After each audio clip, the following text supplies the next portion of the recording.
దేవుని యొక్క మహాకృపను బట్టి మనం ఈ విధంగా మరోసారి కూడా దేవుని యొక్క అద్వితీయ మాటలను వింటకు ఆయన ఎనలేని దయ మన మీద చూపించున్నాడు. సో ఆయనకే మనము కృతజ్ఞతాస్తుతులు తెలుపుకుంటూ మీ అందరి ఎదుట తండ్రి అయిన దేవుని పేరిట మరియు ఆయన అద్వితీయ కుమారుని పేరిట శుభాభివందనాలు కూడా తెలుపుకుంటున్నాము. సో ఇది వరకు కూడా చూసినట్లయితే మనము అరణ్య ప్రయాణము 12 పాఠాలు కంప్లీట్ చేసుకొని 13వ పాఠాల సంఖ్య అయితే 13వ పాఠం ఇవాళ మనం చేసుకోబోతున్నాము. సో నాట్ షూర్ 12 13 తెలియట్లేదు. సో ఇవాళ చూసినట్లయితే యాంటోన్ ఫ్రే గారు రాసినటువంటి పుస్తకంలో నుండి మనము 9వ భాగాన్ని చూడబోతున్నాం. సో గత తరగతిలో కూడా కొన్ని విషయాల్ని మనము షార్ట్గా క్లుప్తంగా చూసుకున్నాము. సో ఎన్నో శోధనల మధ్య బ్రదర్ గారు చెప్పినట్టు అరణ్య ప్రయాణం జరుగుతుంది. అయినా కూడా మనం ఎప్పుడు కూడా సోలిపోలేదు. గట్టి విశ్వాసంతోనే ఈ యొక్క కంటిన్యూని కొనసాగిస్తున్నాము. అందులో ఉన్నటువంటి అనేకమైనటువంటి ఆత్మిక విషయాల్ని కూడా నేర్చుకోవడానికి మనం ఎప్పుడు కూడా వెనకడుగు వేయలేదు. దీని నిమిత్తము సంఘస్థులకు కూడా నా యొక్క కృతజ్ఞతలు, అలాగే దేవుని యొక్క నడుపుదల నిమిత్తం కూడా నా యొక్క కృతజ్ఞతలు తెలుపుకుంటున్నాను. సో ఈ యొక్క అరణ్య ప్రయాణం చూసినట్లయితే పాత నిబంధన కాలంలో ఇజ్రాయేల్ ప్రజలు చూడండి ఐగుప్తుల నుండి విడుదల పొందుకొని వాళ్ళందరూ కూడా కానాను ప్రయాణం చేస్తున్నారు. సో వారి జీవితంలో జరిగినటువంటి 1 కొరింథీయుల 10వ అధ్యాయంలో రాయబడిన విధంగా వారి జీవితంలో జరిగినటువంటి ప్రతి విషయము కూడా మనకేంటంటే హెచ్చరికగాను బుద్ధి కలుగుటకు రాయబడి ఉన్నది అనే విషయాన్ని మనం మర్చిపోకూడదు. ఇవన్నీ కూడా మనకి దృష్టాంతములుగా జరగబడినవి అనే విషయాన్ని మనం మర్చిపోకూడదు సహోదరా. కాబట్టి వారి జీవితంలో ప్రతి అనుభవం కూడా మన ఆత్మిక ఎదుగుదలకు ఎంతైనా ఉపయోగపడుతుంది. ఆ విధంగా దేవుడు ఈ దినం కృప చూపించి వారి జీవితంలో జరిగినటువంటి కొన్ని అనుభవాల్ని నేర్చుకోవడానికి మన ఆత్మికంగా బలపడటకు దేవుడు సహాయం చేస్తున్నారు. సో 9వ భాగంలో మనము ఏం చూడబోతున్నాము? ఇది వరకు ఇప్పుడు మనము అరణ్య ప్రయాణంలో ఏ యొక్క ప్లేస్లోకి వచ్చున్నాము? సీనాయి కొండ వద్దకు వచ్చున్నాము. సో ఆ యొక్క సీనాయి కొండ వద్ద వాళ్ళందరూ కూడా బస చేశారు. అక్కడ సీనాయి కొండ మీదికి మోషే వెళ్ళడం జరిగింది. సో ఎందుకోసం వెళ్ళాడు అక్కడ? సో 40 ఎన్ని రోజులు ఉన్నాడు? 40 రోజులు 40 రాత్రులు 40 పగుళ్ళు ఆడున్నాడు.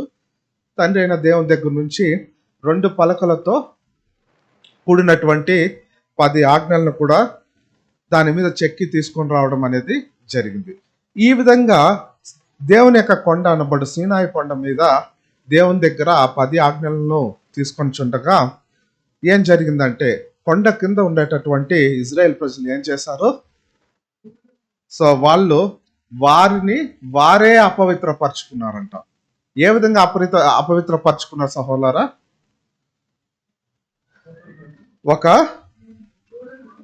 అవును, అహరోను ద్వారా ఒక బంగారపు దూడను చేయించి ఇదియే ఐగుప్తు నుంచి మమ్మల్ని విడుదల చేసి తీసుకొని వస్తున్నటువంటి మా యొక్క దేవుడు అయినటువంటి యెహోవా అని చెప్పి వాళ్ళు అక్కడ విగ్రహారాధన చేయడం జరిగింది. సో దీన్ని తెలుసుకున్నటువంటి తండ్రి అయిన దేవుడు మోషేకి హెచ్చరించి ఈ యొక్క ప్రజలు ఈ విధంగా తప్పు చేస్తున్నారు, నువ్వు వెళ్ళు అని చెప్పి చెప్పడం జరిగింది. ఆయన కూడా ఆ 2 పలకల్ని పట్టుకొని కొండ దిగి వచ్చి వీళ్ళు చేస్తున్నటువంటి పని చూసి ఆ యొక్క వాక్యంలో కూడా చదువుకుంటాము. సో ఈ యొక్క విషయాలన్నీ కూడా చూసినట్లయితే నిర్గమకాండము 32వ అధ్యాయము 1 నుంచి 9వ అధ్యాయం వచనం నుండి 32 వరకు కూడా మనం చూడగలము. సో ప్రస్తుతం మనము నిర్గమకాండం 32వ అధ్యాయము 7-8 వచనాలు చదువుకుంటాము. కాగా యెహోవా మోషేతో ఇట్లనెను, నీవు దిగి వెళ్ళుము, ఐగుప్తు దేశం నుండి నీవు రప్పించిన నీ ప్రజలు చెడిపోయిరి. నేను వారికి నియమించిన త్రోవ నుండి త్వరగా తొలగిపోయి తమ కొరకు పోతపోసిన దూడను చేసుకుని దానికి సాగిలపడి బలి నర్పించి, ఓయి ఇజ్రాయేలు, ఐగుప్తు దేశం నుండి నిన్ను రప్పించిన నీ దేవుడు ఇదే అని చెప్పుకొని రనెను. కాబట్టి ఇక్కడ వాళ్ళు ఏం చెప్తున్నారు? ఐగుప్తు దేశం నుండి నిన్ను రప్పించిన నీ దేవుడు ఇదే అని చెప్పుకొనిరి. చూడండి, ఇక్కడ దేవుడు చూసినట్లయితే ఓమ్ని ప్రజెంట్ అంటాం. ఓమ్ని ప్రజెంట్ అంటే ఆయన అన్ని చోట్ల ఉంటాడనమాట. ఒకే సమయంలో ఓమ్ని పోటెంట్, ఓమ్ని ప్రెజెంట్ అంటాం. ఒకే సందర్భంలో అన్ని చోట్ల కూడా ఉండగలిగేటటువంటి ఆయనకి శక్తి ఉంటుందన్నమాట. సో కాబట్టి మనం కూడా ఇక్కడ ఇజ్రాయెల్ ప్రజలు కొండ కింద తప్పు చేస్తున్న మోషే దగ్గర ఉన్నప్పటికీ కూడా ఆయనకు ఆ విషయాలు తెలిసి హెచ్చరిస్తూ పంపించడం జరిగింది. సో అదే విధంగా కూడా ఒక ఆత్మిక ఇజ్రాయెల్గా పిలువబడిన మనము అనేక తప్పిదములు చేస్తూ ఉంటాం. చేస్తూ ఉన్నప్పుడు వైదొలిగిపోతూ ఉంటాం మార్గం నుండి. దేవునికి అన్ని విషయాలు తెలుసు, మనం ఏ సందర్భంలో ఎప్పుడు ఎలాంటి తప్పు చేస్తున్నామో. సో మన మనసులో మన యొక్క ఆలోచనలు ఏ విధంగా ఉంటున్నది అన్నీ తెలుసు. కానీ కొన్నిసార్లు మనం ఏం చేస్తూ ఉంటామంటే ఎక్స్క్యూజెస్ తీసుకుంటూ ఉంటాం, సంజాయిషి చెప్తూ ఉంటాం. ఈ తప్పు ఆ యొక్క కారణం వల్ల నేను చేశాను, ఆ బ్రదర్ వల్ల నేను ఈ తప్పు జరిగిపోయింది, నాది కాదు తప్పు అన్నట్టు మనము అనేక సార్లు మనల్ని మనము న్యాయపరుస్తూ ఉంటాం. అంటే మనిషి యొక్క స్వభావం చూస్తే అలాంటిదే. మనం తప్పు చేసినా కూడా మనం జనరల్గా కూడా మనము ఒప్పుకోము అనమాట. సో ఇలాంటి ఒక స్వభావము ఉంటున్నది. కానీ ఇక్కడ చూడండి, ఇజ్రాయెల్ ప్రజలు కూడా వాళ్ళు చేసినటువంటి తప్పిదం కానీ, అనుభవాలకు కానీ, లేకుంటే అవిధేయతకు కానీ, లేకుంటే అపనమ్మకానికి కానీ వాళ్ళే కారకులుగా ఉంటున్నారు. ఇప్పుడు మనము కూడా ఒకవేళ ఇటువంటి తప్పిదాలు లేకుంటే అపనమ్మకము, అవిశ్వాసము ఏదైనా కూడా మనం చూపించినట్లయితే దానికి పూర్తిగా ఎవరు కారణభూతులుగా ఉంటారు? మనమే. ఎందుకంటే వాళ్ళకంటే కూడా మనకి 2 విషయాల్ని దేవుడు ఇచ్చాడు. ఏమేమది? సత్య జ్ఞానము, రెండవది పరిశుద్ధాత్మ. అవును. సో ఈ 2 విషయాలు పరిశుద్ధాత్మ మనల్ని ఎప్పుడు హెచ్చరిస్తూ ఉంటుంది. సత్యజ్ఞానము నేర్పిస్తుంది, ఏది సరి ఏది తప్పని తెలియజేస్తుంది. ఎప్పుడైనా మన యొక్క బలహీనతలు బట్టి తప్పు చేస్తున్నా కూడా పరిశుద్ధాత్మ మన తోడుంది కాబట్టి మనల్ని తప్పు చేయకుండా అది అడ్డుకుంటూ ఉంటుంది. దీనికి మించి కూడా మనం తప్పు చేస్తూ ఉంటాం. అప్పుడు మన సంజాయిషిని మళ్ళీ మనమే న్యాయపరచుకోవచ్చా? లేదు సహోదరా, అది తప్పిదం అవుతుంది. ఇక్కడ కూడా చూడండి, ఆ యొక్క ఇజ్రాయేల్ ప్రజలకి జరిగినటువంటి 1 కొరింథీయులు 10వ అధ్యాయము 6వ వచనంలో కానీ, 1 కొరింథీయులు 10:11 కూడా ఇంతవరకు చెప్పిన విధంగా ఇవన్నీ కూడా దృష్టాంతములుగా జరిగి ఉన్నాయి వాళ్ళకి. మనకి చూసినట్లయితే యుగాంతముంద మనకి బుద్ధి కలుగుటకై రాయబడి ఉన్నది అనే విషయాన్ని మనము చూస్తున్నాం సహోదరా. ఒక విషయాన్ని చదవండి, హెబ్రీయులు 3వ అధ్యాయము 16 నుంచి 19 వరకు. కానీ నోట్ చేసుకోండి, 19వ వచనం మాత్రం చదవండి. హెబ్రీయులు 3వ అధ్యాయము 16 నుంచి 19. అవన్నీ చదవద్దండి, 19వ వచనం మాత్రం చదవండి చాలు. కాగా అవిశ్వాసము చేతనే వారు ప్రవేశింపలేకపోయిరని గ్రహించుచున్నాము. సో వాళ్ళు దేని వలన? వారి యొక్క అవిశ్వాసం వల్లనే పరమకాణానికి ప్రవేశించలేకపోయారు. అక్కడ అరణ్యంలో మరణించడానికి కారణం అదే. సో మరొక వాక్యం కూడా చదువుకుంటాము. హెబ్రీయులు 4వ అధ్యాయము 2వ వచనము, ఆ తర్వాత 6వ వచనం చదువుకుందాము. వారికి ప్రకటింపబడినట్లు మనకును సువార్త ప్రకటింపబడెను గాని వారు వినిన వారితో విశ్వాసము గలవారై కలిసి ఉండలేదు గనుక విన్న వాక్యము వారికి నిష్ప్రయోజనమైనదాయను. సో విశ్వసించలేకపోతే వారికి దేవుని యొక్క వాక్యం ఎలా నిష్ప్రయోజనంగా అయ్యిందో మనకి కూడా చూసినట్లయితే ఇక్కడ వచ్చి మనము విని విశ్వసించకపోతే అది నిష్ప్రయోజనంగా కూడా ఉంటుందనే విషయాన్ని మనం గ్రహించాలి సహోదరా. సో కాబట్టి ఇక్కడ చూడండి, దేవుడు వీరు చేసినటువంటి కార్యము నిమిత్తము చాలా అసంతృప్తికి లోనయ్యాడు అనమాట. చదువుకుంటాం, నిర్గమకాండ 32వ అధ్యాయం 9-10 వచనాలు చదువుకుందాము. నిర్గమకాండము 32వ అధ్యాయం 9-10 వచనాలు. మరియు యెహోవా ఇట్లనెను, నేను ఈ ప్రజలను చూచియున్నాను, ఇదిగో వారు లోబడి నొల్లని ప్రజలు, కావున నీవు ఊరకుండుము, నా కోపము వారి మీద మండును, నేను వారిని కాల్చివేసి నిన్ను గొప్ప జనముగా చేసేదనని మోషేతో చెప్పగా. కాబట్టి ఇక్కడ చూడండి, వాక్యం చెప్పిన రీతిగా తండ్రి అయిన దేవుడు ఏం చేస్తున్నాడంటే, వారు చేసినటువంటి తప్పిదములకి వాళ్ళని ఏం చేస్తానంటున్నాడు, వాళ్ళందరినీ కూడా నాశనం చేసి, మోషే నువ్వు విశ్వాసానికి పాత్రుడు కాబట్టి నిన్ను నేను ఒక గొప్ప జనంగా చేస్తానని చెప్తున్నాడు. కానీ మోషే చూడండి, ఇటువంటి మోషే దానికి తగినట్లు దేవుడు చెప్పాడని దాన్ని చేస్తున్నాడా? లేదు. సో లేదనేది తర్వాత వాక్యాల్లో వస్తుంది. కాబట్టి ఇక్కడ చూడండి, దేవుడు మనకి మనం ఎలాంటి వారంగా ఉంటున్నాము. ఆది కాలంలో, పాతకాలంలో ఇజ్రాయెల్ చేసినటువంటి తప్పిదానికి వాళ్ళు శిక్షకు పాత్రులుగా ఉన్నారు, విగ్రహ ఆరాధన నిమిత్తం. సో మనం కూడా ఎన్నో విధాలుగా విగ్రహ ఆరాధకులుగా ఉన్నామా లేదా? కొన్నిసార్లు మనమే హెచ్చించుకుంటున్నాము, ఇంకేదో దానికి దేవుని కంటే అధికంగా ముఖ్యత్వం ఇస్తూ ఉంటాము.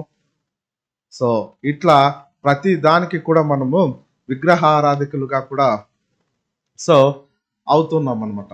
సో మనం కూడా శిక్షకు అనేక సార్లు దేవునికి విరోధంగా పాపం చేసి, పాపం ద్వారా వచ్చు మరణము, సో మనం కూడా శిక్షకు పాత్రలుగా, మరణానికి పాత్రలుగా ఉంటున్నాము. కానీ మనం దేని నిమిత్తం ఈ దినం సజీవంగా ఉంటున్నాము? మన యొక్క గొప్ప మధ్యవర్తి అయిన యేసు ప్రభు ద్వారా ఆయన మన నిమిత్తం ఏం చేస్తున్నాడు?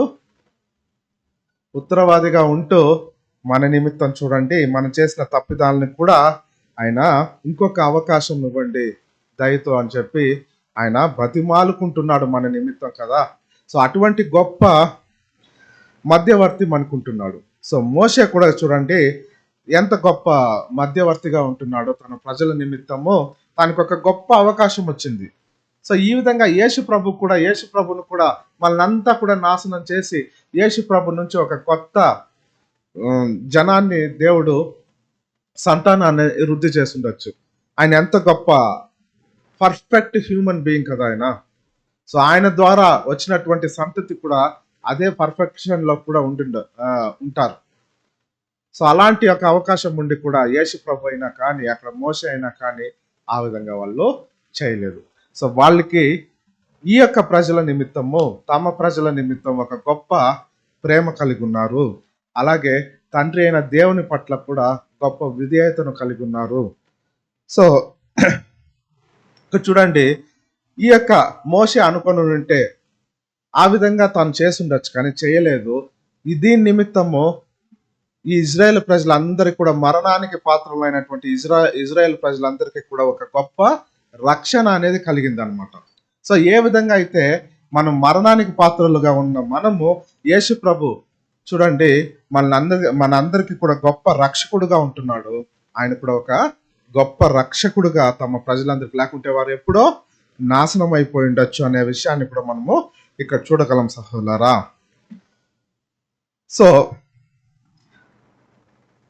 సో ఇటువంటి ఒక గొప్ప మధ్యవర్తిని కలిగి ఉన్నటువంటి ఇజ్రాయెల్ ప్రజలు చూడండి, దేవుడు ఎంతో గొప్ప కృప చూపించినప్పటికీ కూడా ఆ కృపను తిరస్కరించాడు.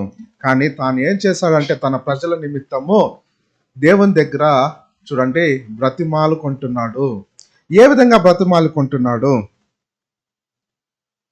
అని చూసినట్లయితే చూడండి, ఎంతో శక్తిమంతుడైన దేవుడు కూడా తన కోపాన్ని వదిలి తన మనసు మార్చుకునే విధంగా తాను చేస్తున్నాడంటే, మొదటిది ఆయన ఒక ఉన్నతమైన స్వభావము, తన ప్రజల నిమిత్తము తన స్వలాభాన్ని, స్వయాన్ని తిరస్కరించారనే విషయాన్ని మనం చూడొచ్చు.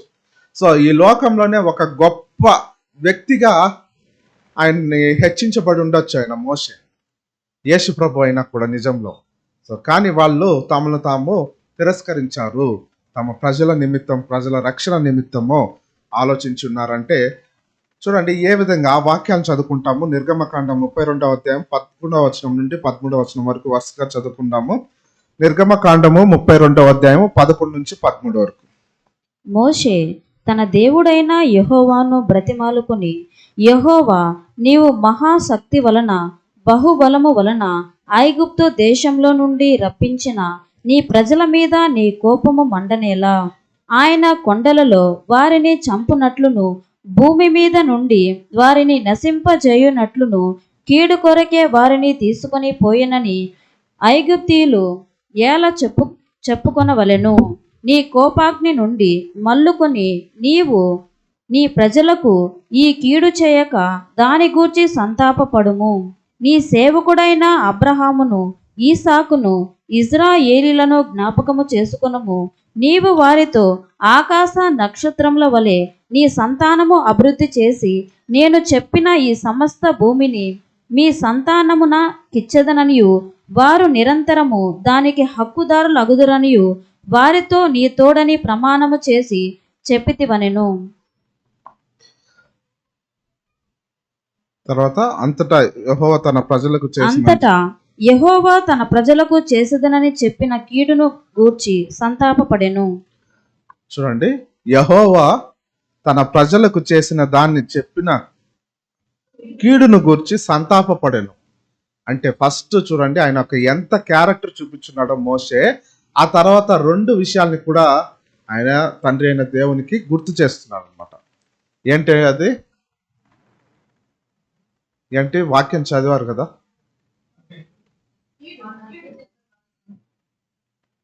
ఐగుప్తు ప్రజలు ఏమనుకుంటారు? నువ్వు వచ్చి ఇక్కడ అరణ్యంలో వాళ్ళని చంపేదానికి తీసుకుని వచ్చావా? ఇటువంటి అపకీర్తి పాలవడము, అపకీర్తి వస్తుంది కదా అని ఒకటి చెప్పాడు. రెండవది, నీవు పితరులకు చేసినటువంటి వాగ్దానము అబ్రహాం, ఇస్సాకు, సో దీన్ని వాళ్ళని ఏ విధంగా ఆశీర్వదిస్తానన్నావు? ఆకాశ నక్షత్రం వల్లే నువ్వు, సో ఈ విధంగా నువ్వు ఆశీర్వదిస్తానని చెప్పావు కదా. ఈ యొక్క నువ్వు వాగ్దానం చేసినటువంటి భూమిని ఇస్తానన్నావు కదా, నీ యొక్క వాగ్దానాన్ని నువ్వు మర్చిపోతావా? ఈ ప్రజలకి ఇవ్వవా అని చెప్పడం. యాక్చువల్గా దేవుడు ఇవన్నీ మర్చిపోయాడు అనుకుంటారా? మోషేకి గుర్తు చేస్తేనే ఆయనకు తెలుసా?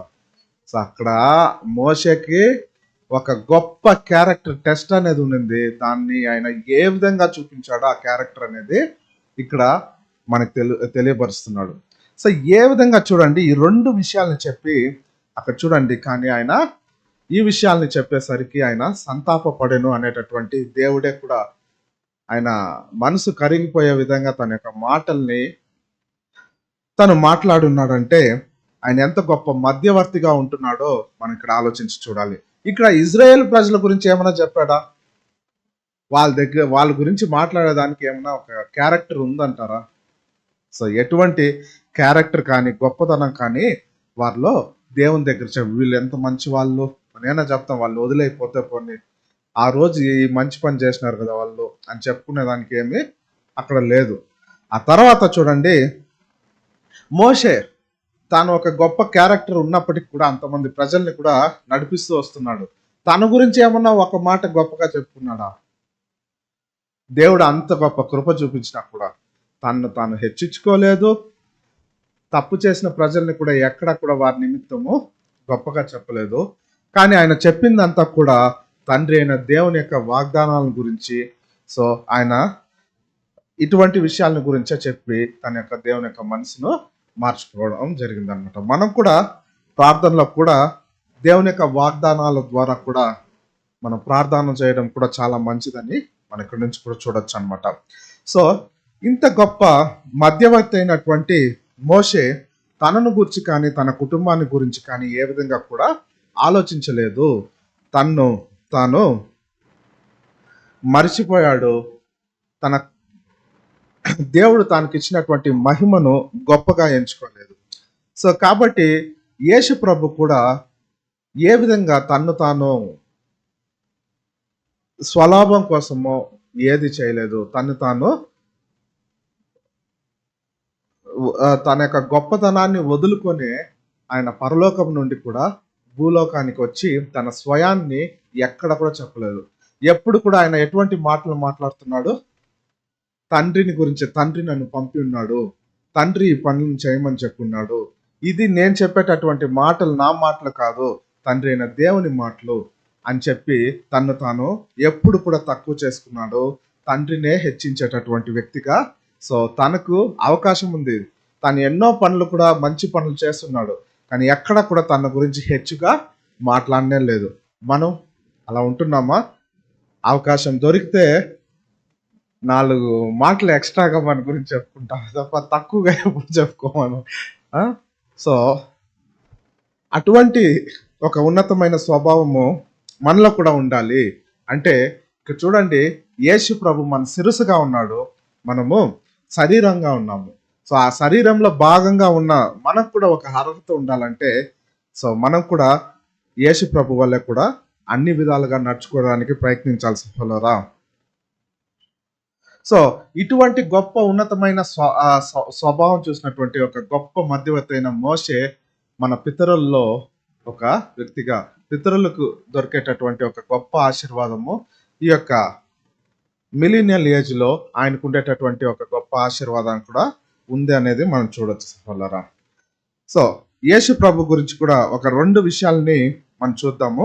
ద్వితీయోపదేశ కాండము 8వ అధ్యాయం 16వ వచనం. యేసు ప్రభు గురించి మోషే ఎలా చెప్తున్నాడు? ద్వితీయోపదేశ కాండము 8వ అధ్యాయం 16వ వచనం.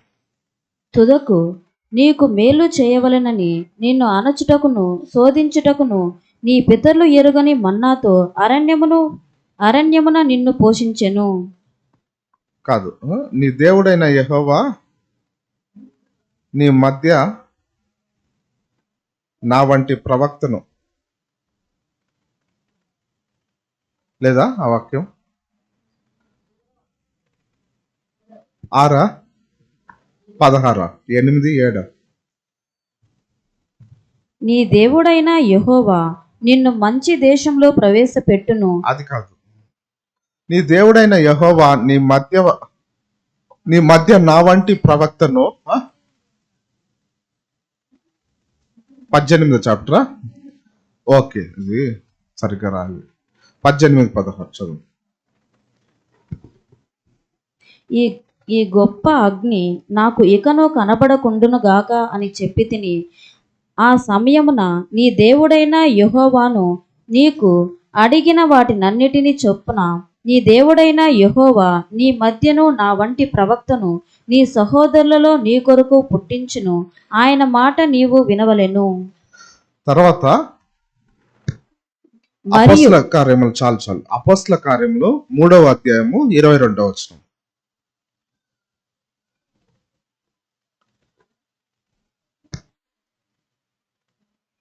అన్నిటికీ కుదురుబాటు కాలము వచ్చునని దేవుడు ఆది నుండి తన పరిశుద్ధ ప్రవక్తల నోట పలికించెను.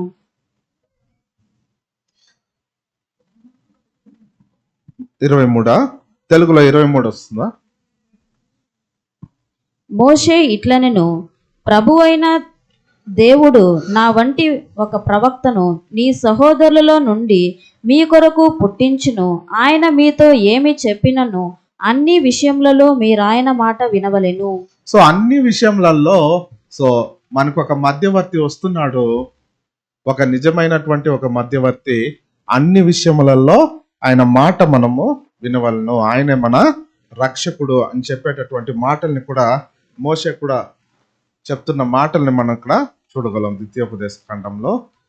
సో పౌలు చెప్పేటటువంటి మాటల్ని కూడా మనం అపోస్తల కార్యంలో కూడా రాయబడినటువంటి ఈ యొక్క మాటల్ని కూడా మనం గమనించగలం మధ్యవర్తి గురించి. సో ఇంకో వాక్యం కూడా చదువుకుంటాము. ఓబద్య 1వ అధ్యాయం 21వ వచనం.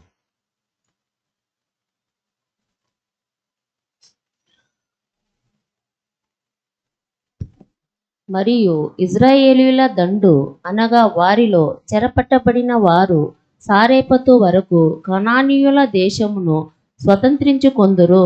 యెరూషలేము వారిలో చెరపట్టబడి సేఫరాదునకు పోయిన వారు దక్షిణ దేశపు పట్టణమును 1:21 సిస్టర్. ఏసావు యొక్క కొండకు మరియు ఏషావు యొక్క కొండకు తీర్పు తీర్చుటకై సియోను కొండ మీద రక్షకులు పుట్టుదురు.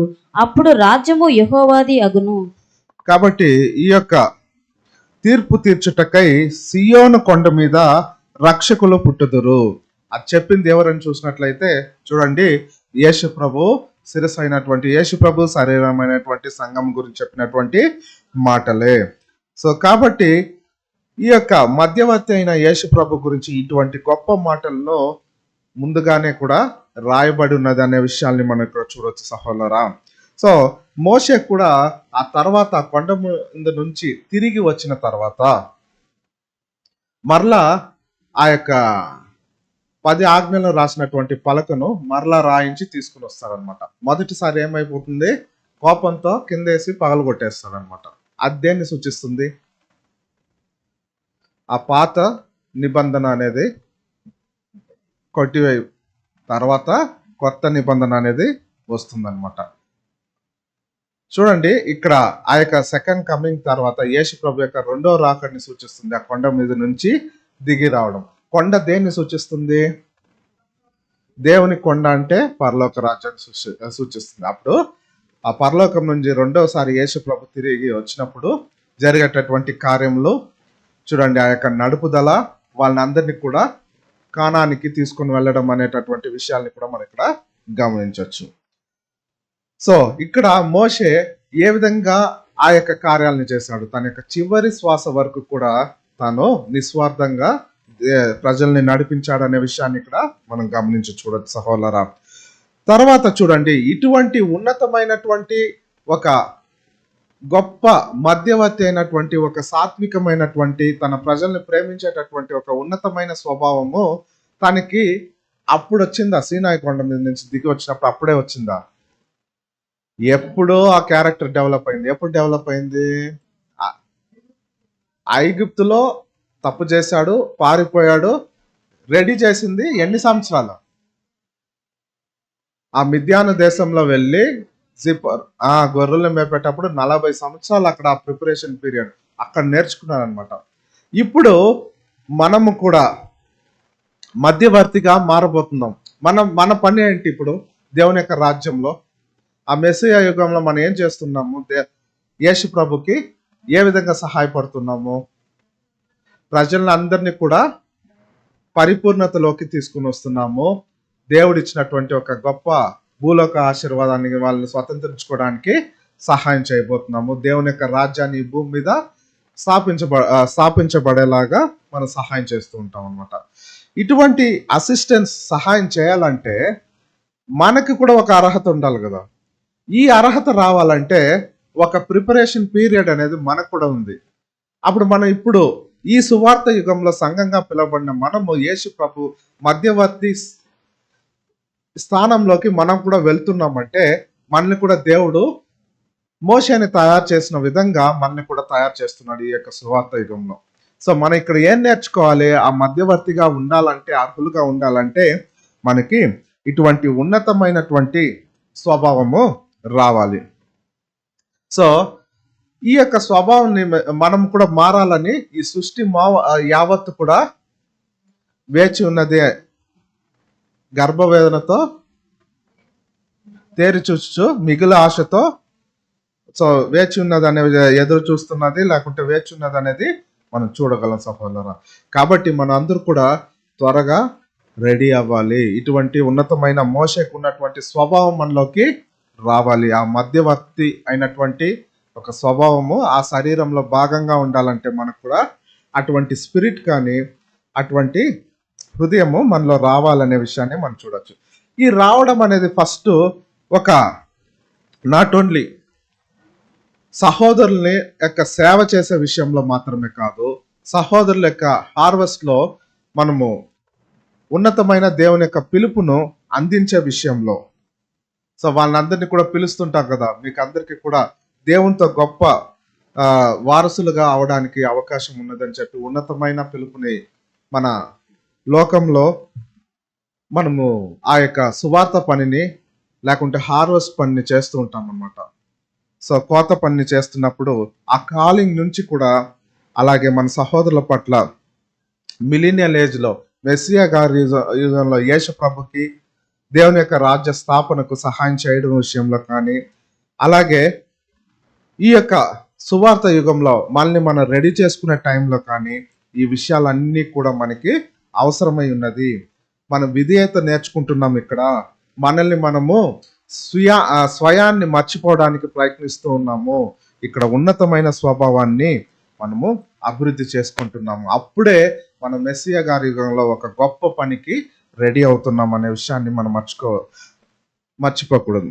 సో ఇక్కడ ఒక క్వశ్చన్, ఇక్కడ చూసినట్లయితే ఎదుగుదలలో ముఖ్యమైన అంశం ఏంటి? మన యొక్క ఆత్మిక ఎదుగుదలలో ఒక ముఖ్యమైన అంశం ఏదని చూసినట్లయితే ఒక దయగల ప్రేమ ఉండాలి. దయ ఉండాలి. Sympathetic love, spirit of sympathetic love అంటారు. సో అటువంటి దయగల ప్రేమ మనలో ఉన్నప్పుడే మనము మన యొక్క మాదిరిగా చేసుకున్నటువంటి యేసు ప్రభుని ప్రతిబింబించగలము. సో ఇటువంటి దయగల ప్రేమ ఎందుకు అవసరం చూసినట్లయితే, కొంచెం కూడా కృతజ్ఞత లేని ప్రజలకి ప్రేమ చూపించాలి. వాళ్ళు తప్పు చేస్తే దయ చూపించాలి. ఇట్లాంటి ప్రేమ దయ వాళ్ళ మీద రావాలంటే చూడండి, మళ్ళీ మనం రెడీ చేసుకోవాలి. ఇప్పుడు ఫర్ ఎగ్జాంపుల్ మనం ఎవరన్నా కూడా మన ముందర ఈ లోక ప్రజలు చేసే పని చూసినట్లయితే చాలా కోపం, ఇంటాలరెన్స్ మనలో అధికంగా ఉంటుంది. ఎందుకు వీళ్ళు ఇలా ఉన్నారు అని చెప్పి వాళ్ళ వల్ల కొంచెం కూడా పశ్చాత్తాపం లేకుండా వాళ్ళ ఇష్టం వచ్చినట్లు చేస్తున్నారే అనే బాధ కలుగుతుంది కదా. సో అలాంటిది ఈ లోక ప్రజల్ని మనం ప్రేమించాలి. ఎప్పుడు మెస్సియా గారి యుగంలో మనం ఆయనకు సహాయం చేయాలంటే ఇక్కడ ఉండే ప్రజలందరూ అలాంటి వాళ్ళే వస్తారు. సో అప్పుడు మనకి మధ్యవర్తిగా ఉంటూ మోషే కూడా తన యొక్క ప్రజల మీద కోపపడతాడు. కానీ కోపపడినా కానీ వాళ్ళని నాశనం అయిపోవాలని ఎప్పుడు అట్లా అనుకోలేదు. వాళ్ళని రక్షించాలనే చూస్తారనమాట. సో అక్కడ కూడా మనకి చూసినట్లయితే ఈ యొక్క లోక ప్రజలు తప్పు చేసినప్పుడు వాళ్ళ దగ్గర దయ కలిగి ఉండాలి, ప్రేమ కలిగి ఉండాలి. ఇదే యేసు ప్రభు, ఉన్న గొప్ప మధ్యవర్తి అయిన యేసు ప్రభు చూపించాడు. అక్కడ మోషే కూడా చూపించింది అదే. ఒక వాక్యం చదువుకుంటాం, యోహాను 17వ అధ్యాయము 14వ వచనం. సో మనమందరూ కూడా ఇక్కడ చూసినట్లయితే ఈ వాక్యంలో చదవండి. వారికి నీ వాక్యం ఇచ్చి ఉన్నాను, నేను లోక సంబంధిని కానట్టు వారును లోక సంబంధులు కారు గనక లోకము వారిని ద్వేషించును. కాబట్టి మనం అందరూ కూడా లోక సంబంధులు కాదు, మనం ఆయన వారము, ఆయనలో భాగమై ఉన్నామని ఈ వాక్యం కూడా తెలియజేస్తుంది సహోదరా. సో మనకు కావాల్సింది లోక ప్రజల పట్ల దయ, ప్రేమ. అప్పుడే ఆ గొప్ప శరీరంలో ఈ యొక్క రాజ్య విషయంలో మనం సేవ చేయడానికి కూడా అర్హులుగా ఉన్నాము. ఈ ప్రేమ అని తీసుకున్నప్పుడు ప్రేమ మొదటి దశలో దేవునిపై ప్రేమ, తర్వాత సహోదరులపై ప్రేమ, తర్వాత మన నైబర్స్ పొరుగు వారి పట్ల ప్రేమ, ఆ తర్వాత మన శత్రువులపై ప్రేమ. ఈ 4 దశల్లో కూడా ప్రేమ చూపించవలసి ఉన్నది. సో మనలో ప్రేమ లేకపోతే మనము ఒక బ్యారన్ ల్యాండ్ అంటే అక్కడ ఏమి పండదు, చెట్లు మొలవదు, అటువంటి ఒక భూమి వలె అన్ఫ్రూట్ఫుల్ అంటే ఫలించని ఒక చెట్టు వలె కూడా మనం ఉంటాము. సో అటువంటి వారిని తీసుకొని వెళ్ళి దేవుని యొక్క రాజ్యంలో మనం మధ్యవర్తిగా పెడితే ఆ పని మనం కరెక్ట్గా చేయగలమంటారా? మనకు కూడా ఒక అర్హత కావాలంటే మన ఇక్కడ మోషే 40 సంవత్సరాలు ఏ విధంగా తనలో అర్హతను, లోబడే తత్వాన్ని కానీ, తన ప్రజల్ని ప్రేమించిన కానీ, దయ చూపించడం కానీ నేర్చుకున్నాడో, మనం కూడా ఆ విధంగా ఈ యొక్క దానికి అర్హులుగా మనం చేసుకొని ఇటువంటి ఉన్నతమైన స్వభావాన్ని మనలో వృద్ధి చేసుకోవాలి. అప్పుడే ఈ లోకంలోని కుటుంబాలని కూడా మనము, లోక ప్రజల్ని అందరినీ కూడా, పడిపోయిన స్థితిలో ఉన్న వాళ్ళని కూడా ఆశీర్వదించగలము. మోషేకి మరొక సైడ్ కూడా ఉంది. ఇంతవరకు చూసింది మోషేకి నీతి పట్ల ప్రేమను చూసాము. రెండవది ఏమంటే ఆయనకి అనీతి పైన ద్వేషం ఉన్నది, లేకపోతే ఆ దుష్టత్వం మీద ద్వేషం ఉన్నది. ఏ విధంగా చూసినట్లయితే చూడండి, ఆయన మోషే కోప్పడతాడు కదా, కోప్పడి ఏం చేస్తాడు ఆయన? ఆ యొక్క 10 ఆజ్ఞలు ఉన్న పలకను పగల కొట్టడము చూద్దాం. అవును, చదువుకుంటాము. నిర్గమకాండం 32వ అధ్యాయం 19వ వచనం. అతడు పాల్యమునకు సమీపింపగా ఆ దూడను వారు నాట్యమాడుటను చూచెను. అందుకు మోషే కోపము మండెను. అతడు కొండ దిగువను తన చేతుల్లో నుండి ఆ పలకలను పడవేసి వాటిని పగులగొట్టెను. సో ఇటువంటి కోపము పాపమా, నీతి అయిందా? అది మంచిదేనా? నీతి అయింది. ఎలా చెప్తారు నీతి గలది? మోషే కోపపడ్డం, అనీతి పైన కోపపడ్డాడు. సో దేవుడు కోపపడి ఉన్నాడా? ఎక్కడన్నా బైబిల్లో అనేక సందర్భాల్లో ఇజ్రాయెల్ ప్రజల పట్ల అనేక సందర్భాల్లో కోపపడి ఉన్నాడు. సో ఒకవేళ కోపపడ్డమే తప్పంటే దేవుడు చేసిన పని కూడా తప్పే అని అవుతుంది.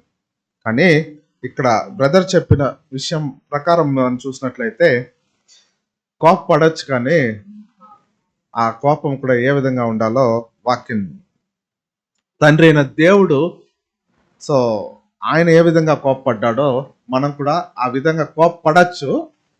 కానీ చదువుతాం వాక్యము. ఎఫెసీలు 4వ అధ్యాయం 26వ వచనము. ఎఫెసీలు 4వ అధ్యాయం 26వ వచనం. కోపపడుడి గాని పాపము చేయకుడి, సూర్యుడు అస్తమించు వరకు చాలు సిస్టర్. కోపపడడి కానీ పాపం చేయకుడి.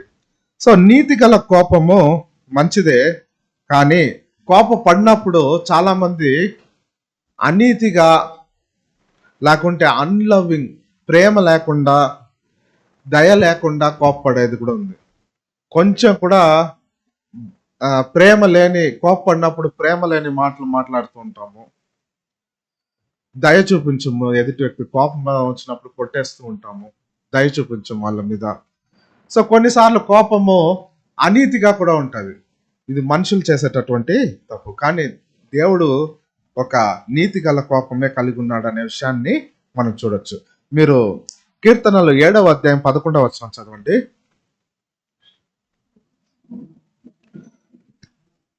న్యాయమును బట్టి ఆయన తీర్పు తీర్చును, ఆయన ప్రతిదినము కోపపడు దేవుడు. సో ఆయన ప్రతి దినము కోపపడు దేవుడు. యాక్చువల్ గా ఆయన ప్రతి దినము కోపపడతాడంటే ఎవరైనా ఎందుకోసం అనేది ఇక్కడ ఇంగ్లీష్ లో ఒక వర్డ్ మర్చిపోయారు. ఇంగ్లీష్ లో God is anger with wicked. Wicked అంటే దుష్టుల పట్ల ప్రతి దినం ఆయన కోపపడుతున్నాడు అనే విషయాన్ని అక్కడ తెలుగులో ట్రాన్స్లేషన్ మిస్టేక్ ఉంది. కాబట్టి దేవుడు చూసినట్లయితే ఇటువంటి దుష్టత్వం మీద కోపం ఉన్నది. సో ఆయన కోపం చూసినట్లయితే ఒక నీతి గల కోపంగా ఉంటున్నది. ఇక్కడ మోషే కూడా అటువంటి నీతి గల కోపాన్ని అక్కడ చూపించాడనే విషయాన్ని మనం గమనించగలం. సో మీరు రీప్రిన్స్ నంబర్ 5417 పారా 3లో మీరు చూసినట్లయితే దేవుడు కోపపడతాడు కానీ తప్పు చేయడు. అవునా? మంచిని మరిచి చెడు చేయడు. మనము కోపడిన ఆయనకి పర్ఫెక్ట్ జ్ఞానం, నాలెడ్జ్, పరిపూర్ణ జ్ఞానం కానీ పరిపూర్ణమైనటువంటి స్వభావం కానీ ఉన్నది. కానీ మనకేమున్నది? మన విషయంలో మనం కోపపడితే ఏం చేస్తుంటాము? విచక్షణ రహితంగా ప్రవర్తిస్తూ ఉంటాం కదా అందరూ. సో జ్ఞానంతో నడుచుకుంటాం కోపపడినప్పుడు. అందుకే మన కోపం మంచిది కాదు అంటున్నాం. సో మనలో పడిపోయిన స్వభావం ఉంది కాబట్టి మన కోపపడినప్పుడు తప్పిదం చేసేదానికి అవకాశము చాలానే ఉంది. కానీ దేవుడు కోపం పడినా కూడా ఆయన ఎటువంటి తప్పు చేయడు. ఎందుకంటే ఆయన జ్ఞానం కానీ స్వభావం కానీ పరిపూర్ణమైనది. ఆయన ఎంత కోపపడినా చెడు చేయడు అనమాట. సో మనకి అలా ఉండదు. సో దాని నిమిత్తమే కోపపడండి కానీ తప్పు చేయొద్దని ఎఫెసీ 4:26లో చెప్పబడినది. సో ఈ విధంగా మోషే ఆ యొక్క దుష్టత్వాన్ని కూడా ద్వేషించేటటువంటి వ్యక్తిగా ఉన్నాడు. సో చదువుకుంటాము. నిర్గమకాండం 32వ అధ్యాయము 20వ వచనం 21వ వచనం చదువుకుంటాం. మరియు అతడు వారు చేసిన ఆ దూడను తీసుకుని అగ్నితో కాల్చి పొడి చేసి నీళ్ల మీద చల్లి ఇశ్రాయేలుల చేత దాని త్రాగించెను. అప్పుడు మోషే, నీవు ఈ ప్రజల మీదకి ఈ గొప్ప పాపము రప్పించినట్లు వారు నిన్ను ఏమి చేసిరని అహరోనును అడగగా, కాబట్టి ఇక్కడ గొప్ప కోపం వచ్చింది వారి మీద. ఆయన ఏం చేశాడు? ఆ దూడను తీసి అగ్నితో కాల్చి పొడి చేసి నీళ్ల మీద చల్లి ఆ నీళ్లను ఇజ్రాయెల్ ప్రజల ద్వారా తాగించాడు. కానీ ఇది ఎందుకు ఈ విధంగా చేయాలనేది నాకు కూడా ప్రశ్నగా ఉంది. నేను ఆ ప్రశ్నకి జవాబు వెతుకుతా ఉన్నాను. మీకు కూడా ఒకవేళ తెలిస్తే చెప్పండి. నేను కూడా ట్రై చేస్తాను. ఎవరన్నా సీనియర్ బ్రదర్స్ని అడిగి నేను తెలియపరుస్తాను. సో తర్వాత చూడండి, బ్రదర్ గారు అడిగారు లాస్ట్ క్లాస్లో ఎందుకు వాళ్ళు దూడనే చేశారనేది. నేను కూడా అది చూసాను, కానీ లైబ్రరీలో నాకు దొరకలేదు. మోస్ట్లీ ఏమై ఉంటుందంటే, వాళ్ళు ఐగుప్తు ప్రజలు ఈ యొక్క అనిమల్స్ అంతా కూడా దేవుడిగా కొలుస్తూ ఉన్నారు. వాళ్ళకి ఒక ఎద్దు కూడా దేవుడుగా ఉంటున్నాడు. అపీస్ అనేటటువంటి ఎద్దు దేవుడు. మేబీ దాన్ని ఇన్స్పిరేషన్ గా తీసుకొని ఐగుప్తు నుంచి అప్పుడే వచ్చిన ప్రజలు, వారితో పాటు ఐగుప్తుల నుండి వచ్చినటువంటి అన్యులు కూడా ఉన్నారు కాబట్టి వాళ్ళు ఆ మైండ్ లో అవన్నీ ఉన్నాయి కాబట్టి ఆ ప్రతిమను చేసి ఉండొచ్చు అని మోస్ట్లీ చెప్తున్నారు. బట్ అది ఎంతవరకు కరెక్టో కూడా నేను కరెక్ట్ గా చెప్పలేను. బట్ ఎందుకు ఆ దూడ అనేది మనకి లైబ్రరీలో కూడా మోస్ట్లీ నాకు దొరకలేదు. బట్ ఇది కూడా తెలిస్తే నేను ఫ్యూచర్లో మీకు అప్డేట్ చేస్తాను ఈ విషయాన్ని కూడా. సో ఈ విధంగా కూడా ఆ యొక్క ఆ బంగారాన్ని పొడి చేసి నీళ్ళ మీద చల్లి త్రాగించిన తర్వాత అప్పుడు మోషే అహరోను కూడా ఎందుకు అడుగుతున్నాడు, నువ్వు ఎందుకు ఈ తప్పిదం చేశావు అనేది. ఇక్కడ మోషే నీతి గల కోపాన్ని కనుపరిచినప్పటికీ కూడా ఆయన చేసినటువంటి పని, మోషే చేసినటువంటి వారు చేసినటువంటి తప్పిదం నిమిత్తమే కోపడుతూ ఉన్నారు. సో ఇప్పుడు మనం కూడా మన ఇంట్లో మన పిల్లలు ఏదైనా తప్పు చేసినప్పుడు కోపడుతూ ఉంటాం, ఇది కరెక్ట్ కాదు నువ్వు చేసిందని చెప్పి. కోపడినప్పుడు పిల్లలు ఊరికే ఉంటారా?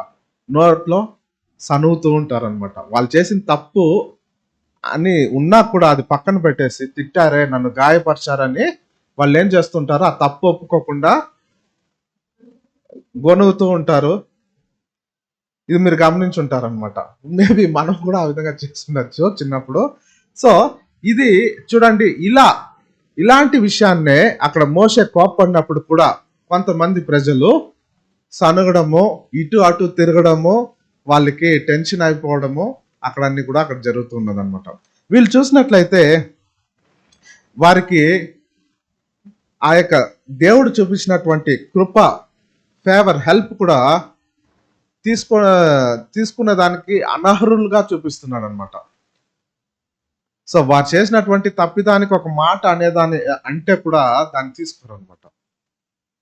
సో మనం చేసిన తప్పే కదా, ఆ మాట మనకి కరెక్టే అనేటటువంటి మైండ్ కూడా లేనటువంటి వాళ్ళు కొంతమంది అక్కడ ఇజ్రాయెల్ ప్రజల్లో ఉన్నారు. సో వీళ్ళు ఇక్కడ ఏం చెప్తున్నారంటే, బ్రదరు ఆ యొక్క రొట్టెలో కొంత పిండి పులిసిపోయింది అనమాట. ఆ పులిసిపోయిన దాన్ని మనం ఏం చేస్తాం, మామూలుగా తీసి పారేసి బాగుండే దాన్ని తీసుకొని రొట్టె కాల్చుకుంటూ ఉంటాం. సో ఒకవేళ ఆ పులిసిన దాంతో పాటు రొట్టె తీసుకుంటే అది రొట్టె అంతా కూడా పాడు చేస్తుంది అనే విషయంలో చూడండి, అక్కడ పులిసిన దాన్ని తీసి పారవేసే విధంగా అక్కడ ఏం చేస్తున్నారంటే, నిర్గమకాండము 32వ అధ్యాయం 26వ వచనం మనం చదువుకున్నట్లయితే అక్కడ, అందుకు మోషే పాలెం యొక్క ద్వారమున నిలిచి యెహోవా పక్షమున నున్న వారందరూ నా ఎద్దుకు రండి అనగా లేవీలందరూ అతని ఎద్దుకు కూడి వచ్చిరి. సో లేవీలందరూ ఆయన వద్దకు కూడి వచ్చారనే విషయాన్ని మనం చూడొచ్చు ఇక్కడ. సో బ్రదర్, ఇక్కడ ఓన్లీ లేవీలు మాత్రమే వచ్చారా? దేవుని యొక్క పని ఆ టైంలో లేవీలు మాత్రమే మోషే పిలిచినప్పుడు వచ్చారా? వాళ్ళు మాత్రమే కరెక్ట్ గా ఉన్నారా అని చూసినట్లయితే వారు లేవీలు మాత్రమే రాలేదు, అన్ని గోత్రాల్లో కూడా వచ్చారు. కానీ ఎప్పుడు ఫస్ట్ ఆ యొక్క ప్రతిమకు గోల్డ్, ఆ యొక్క ప్రతిమను చేయాలన్నప్పుడు, ఆ బంగారు దూడను చేయాలన్నప్పుడు చూడండి సహోదరా, అక్కడ వాళ్ళ మాత్రమే, లేవి గోత్రీయులు మాత్రమే అక్కడ ప్రలోభాలకి లోన్ అవ్వలేదు. అహరోను కూడా ఆ ప్రలోభానికి లోన్ అయి ఉంటాడు అనమాట, చంపేస్తారేమో అలాంటిదన్నీ కూడా. సో ఒకవేళ ఆ దూడ చేసేదానికి టైం తీసుకుంటే మోషే ఆ లోపల వస్తారని కూడా ఇంకొకటి కూడా చెప్పారు సహోదరులు. కానీ మోస్ట్లీ ఆ ప్రలోభానికి అక్కడ లోన్ అవడం అనేది జరుగుతుంది అనమాట. అంటే సిచ్యువేషన్ కి తగినట్టు మారిపోవడం. వాళ్ళకి ఏదో ఒక ఆపద రావడంతో, కానీ లేవీలు ఆ విధంగా చేయలేదు. సో అక్కడ పిలిచినప్పుడు వాళ్ళందరూ మోసే వచ్చినప్పుడు చాలా గోత్రికులు వచ్చినా కూడా లేవీలకు మాత్రమే మోస్ట్లీ ఆ అవకాశము ఇవ్వబడింది అనమాట. సో ఇక్కడ పిలవడం అంటే, సో మనకు కూడా పిలుపు అనేది 2 విధాలైనటువంటి పిలుపు ఉన్నది. అదేమో చెప్పగలరా? 2 విధాలైనటువంటి పిలుపు. ఫస్ట్ పిలుపు మనం ఎప్పుడు అందుకున్నాము? సో లోకంలో నుండి మనము వేరు చేయబడి సత్యంలోకి పిలువబడినటువంటి స్థితి. ఇప్పుడు ఐగుప్తుల నుండి వాళ్ళని కూడా వేరు చేసి, ఐగుప్తుల నుండి సపరేట్ చేసి, ఐగుప్తు దేన్ని సూచిస్తుంది?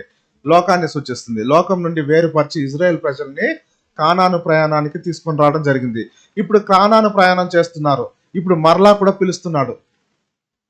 సో ఇప్పుడు మనము చూడండి, మరలా పిలుస్తున్నాడు. ఇక్కడ చూడండి, సంఘంలో మనం కూడా పిలువబడి ఉన్నాం. ఇప్పుడు ఇక్కడ ఏం చేయాలి? దేవుని కోసం నిలబడాలి. ఎంతమంది దేవుని కోసం నిలబడే వాళ్ళు ప్రలోభాలకి లోనవుతుంటారు? చాలా మంది రెండో మరణానికి వెళ్తుంటారు, గొప్ప సమూహానికి వెళ్తుంటారు. దేవుని కోసం నిలబడే ప్రజలు ఎంతమంది ఉన్నారు? ఇక్కడ కూడా ఒక సపరేషన్ జరుగుతూ ఉంది సంఘంగా మారాలంటే. సో ఇక్కడ ఈ సపరేషన్ అనేది చూడండి.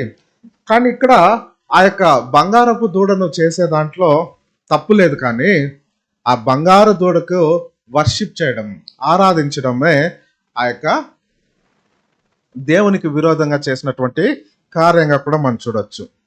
సో ఇప్పుడు సపరేషన్ జరుగుతూ ఉంది.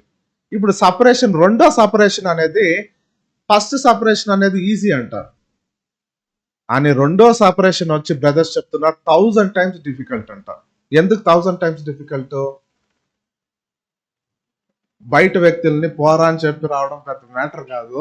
మీ ఇంట్లో వాళ్ళని, మీ రక్త సంబంధుల్ని, నీ ప్రేమ చూపించేటటువంటి నీ సహోదరుల్ని వద్దు అని చెప్పుకొని సత్యం కోసం నిలబడాలి. ఇప్పుడు లేదు, నా భర్త ఆయన లేకపోతే నేను ఉండలేను అన్నామంటే ఈ సపరేషన్ లో మనం రాము. సత్యం కోసం ఇప్పుడు నిలబడాలి.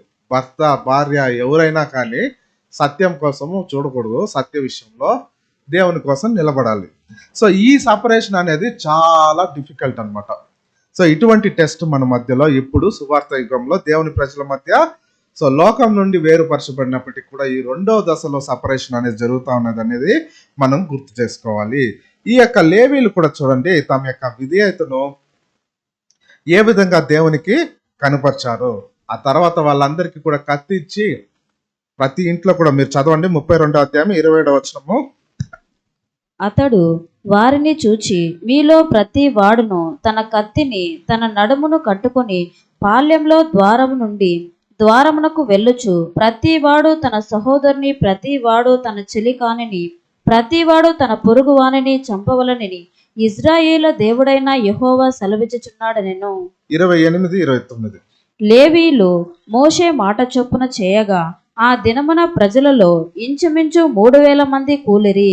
ఏలయనగా మోషే వారిని చూచి, నేడు యెహోవా మిమ్మును ఆశీర్వదించినట్లు మీలో ప్రతి వాడు తన కుమారుని మీద పడియే గాని, తన సహోదరు మీద పడియే గాని యెహోవాకు మిమ్మున మీరే ప్రతిష్ట చేసుకొనడనెను. కాబట్టి ఇక్కడ చూడండి, వాళ్ళు వెళ్ళి చంపేయండి అంటే ఎవరిని చంపమని చెప్తున్నారు?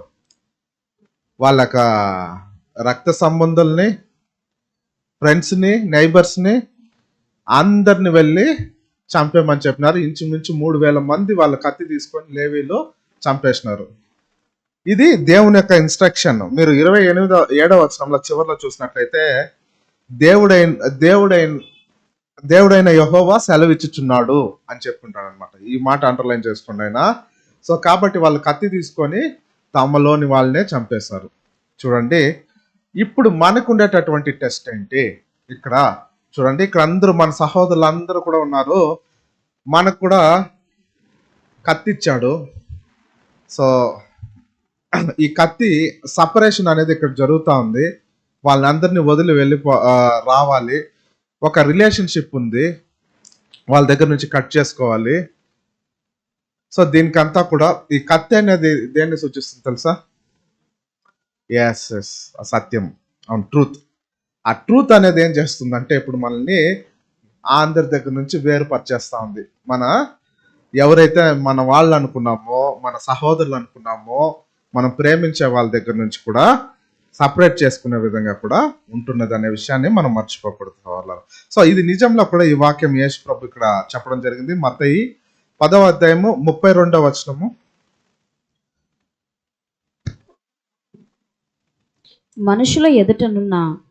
మనుషుల ఎదుట నన్ను ఒప్పుకున్న వాడెవడో పరలోకమందున్న నా తండ్రి ఎదుట నేనును వానిని ఒప్పుకొందును. అలాగే 34 to 38 చదవండి. నేను భూమి మీదికి సమాధానమును పంపవచ్చితనని తలంచకుడి, ఖడ్గమునే గాని సమాధానమును పంపుటకు నేను రాలేదు. 38 వరకు చదవండి. ఒక మనుషునికి వాని తండ్రికిని కుమార్తెకును ఆమె తల్లికిని కోడలికిని ఆమె అత్తకును విరోధము పెట్టవచ్చితిని. ఒక మనుషుని ఇంటివారే అతని శత్రువులగుదురు. తండ్రి అయినను తల్లి అయినను నాకంటే ఎక్కువగా ప్రేమించువాడు నాకు పాత్రుడు కాడు. కుమారునినైనను కుమార్తెనైనను నాకంటే ఎక్కువగా ప్రేమించువాడు నాకు పాత్రుడు కాడు. తన సిలువను ఎత్తుకొని నన్ను వెంబడింపని వాడు నాకు పాత్రుడు కాడు. తన ప్రాణము దక్కించుకొనవాడు దానిని పోగొట్టుకొనును గాని నా నిమిత్తము తన ప్రాణము పోగొట్టుకొనవాడు దాన్ని దక్కించుకొనును. మిమ్మును చేర్చుకొనవాడు నన్ను చేర్చుకొనును, నన్ను చేర్చుకొనవాడు నన్ను పంపిన వాణ్ణి చేర్చుకొనును. ప్రవక్త అని ప్రవక్తను చేర్చుకొనవాడు ప్రవక్త ఫలము పొందును. నీతిమంతుడని నీతిమంతుని చేర్చుకొనవాడు 38 వరకు సిస్టర్. 38 చెప్తుంది, మీరు ఎక్కువ చదివేస్తారు. సో కాబట్టి ఇక్కడ చూడండి, ఎవరు ప్రభు వైపు ఉన్నారు అనేదే ఇక్కడ టెస్ట్ అన్నమాట. ఇక్కడ నేను లోకంలో నుంచి వేరుపరచబడ్డాను కాబట్టి నేను పరలోకానికి వెళ్ళిపోతాను అనేది ఇక్కడ లేదు. రెండోసారి కూడా పిలుపున్నది. ఇక్కడ ఒక గొప్ప పరీక్ష ఉన్నది. ఇది 1000 రెట్లు కష్టమైంది అని చెప్తున్నాము. తన వారిని మనము వదులుకోవాలి. ఈ యొక్క వాక్యం చెప్తుంది, నేను సమాధాన పరచుటకు రాలేదు కానీ చూడండి, మనుషునికి వాని తండ్రికిని కుమార్తెకును ఆమె పిల్లలకి కోడలకి ఆమె అత్తకిని విరోధము పెట్టుటకు వచ్చాను. ఈ మాట చూడండి ఎట్లుందో.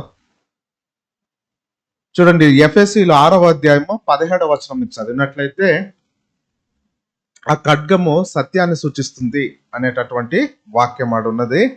అది నోట్ చేసుకోండి, చదవద్దండి.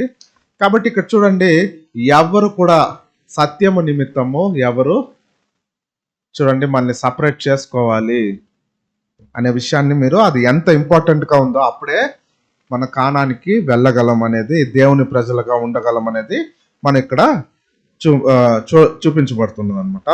సో ఇక్కడ కొన్ని సందర్భాల్లో we have to stand alone, ఒంటరిగా నిలబడాలి. సో వాళ్ళు రావాలి, వాళ్ళ కోసం నేను, వీళ్ళ కోసం నేనని కాదు, ఒంటరిగా దేవుని కోసము నిలబడాల్సినటువంటి సిచ్యువేషన్లో మనమందరూ కూడా ఉన్నాం. ఇదే గొప్ప టెస్ట్గా మనకుంటున్నది. సో తర్వాత కూడా మీరు చూడండి, క్యారెక్టర్ ఆఫ్ మోషే ఒక లాస్ట్ క్యారెక్టర్ 5 minutes చెప్తాను, లేకుంటే చాప్టర్ మళ్ళీ ఇన్కంప్లీట్ అయిపోతుంది. సో ఒక బిఫోర్ ద గాడ్ ఆయన ఏ విధంగా తన ప్రజల కోసము బ్రతిమాలుకున్నాడు. చూడండి, బ్రతిమాలుకోవాల్సిన అవసరం ఆయనకి ఏం వచ్చింది చెప్పండి? ఆయన ఏమైనా తప్పు చేశాడు? తన ప్రజల ప్రాణాల కోసం దేవుని దగ్గర బ్రతిమాలుకుంటున్నాడు. వాక్యం చదవండి, నిర్గమకాండ 32వ అధ్యాయం 31, 32. అప్పుడు మోషే యెహోవా యొద్దకు తిరిగి వెళ్ళి, అయ్యో, ఈ ప్రజలు గొప్ప పాపము చేసిరి. వారు బంగారు దేవతను తమ కొరకు చేసుకొనిరి. అయ్యో, నీవు వారి పాపమును ఒకవేళ పరిహరించితివా, లేని యెడల నీవు వ్రాసిన నీ గ్రంథంలో నుండి నా పేరు తుడిచివేయుమని బ్రతిమాలుకొనుచున్నాను నేను. 32 చదివారా? 33 చదవండి.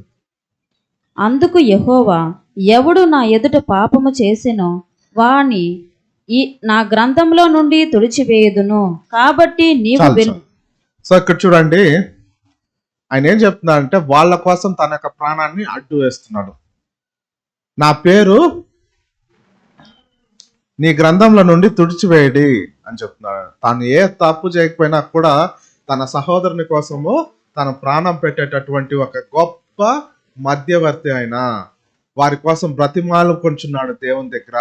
ఇటువంటి మధ్యవర్తిని యేసు ప్రభుతో కంపారిజన్ చేయడంలో సో ఎంత గ్రేట్నెస్ ఉందో చూడండి. మోషేకి ఎంత గొప్ప క్యారెక్టర్ ఉందో, ఒక నిజమైనటువంటి దేవుని యొక్క ప్రజలు తమ యొక్క హార్ట్ తోటి, మనసుతోటి ఆయన ఒక ఉన్నతమైన స్వభావాన్ని గురించి ఒక నిమిషం ఆలోచించి చూస్తే కన్నీళ్ళు వస్తుంది.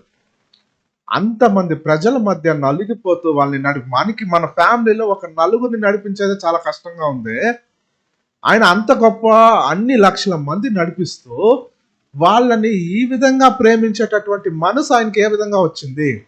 తనకు దొరికినటువంటి గొప్ప అవకాశాన్ని కూడా వదులుకొని వాళ్ళ నిమిత్తం బతిమాలుకొని వాళ్ళ నిమిత్తం ప్రాణాలు వదులుకునే మనసు ఆయనకి తన ఫ్యామిలీ నిమిత్తం కూడా ఆలోచించలేదంటే అటువంటి మనసు ఒక్క మధ్యవర్తి అయినటువంటి మోషేకి సాధ్యమైందంటే, నిజంలో యేసు ప్రభుకి సాధ్యమైందంటే, సంఘంగా పిలువబడినటువంటి మనము యేసు ప్రభుతో కంపారిజన్ చేసుకోవాల్సిన అవసరం లేదు. ఆయన శిరస్సు, మన శరీరము ఆయన వలె ఉండాలని మనం పరిగెత్తు ఉండొచ్చు, కానీ ఆయన వలె 100% కాలేము.